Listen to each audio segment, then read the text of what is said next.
এই ভিডিওতে আমরা আরআরবি গ্রুপ ডি পরীক্ষাতে আসা লাভ ক্ষতি সংক্রান্ত একটি খুবই সহজ সমস্যার সমাধান করব। এখানে প্রশ্নটি হলো 18% লোকসান এবং 17% মুনাফার মধ্যে পার্থক্য হলো 63।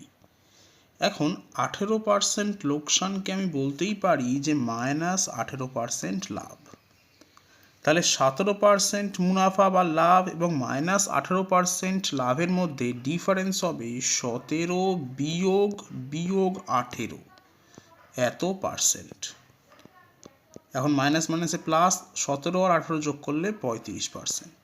তাহলে আমরা বলতেই পারি যে 35% সমতুল্য হবে 63 টাকার সঙ্গে। তাহলে 1% সমতুল্য হবে 63 ভাগ 35 টাকার সঙ্গে, এবং 100% তাহলে সমতুল্য হবে 63 ইন্টু 100 ভাগ 35 এত টাকার সঙ্গে।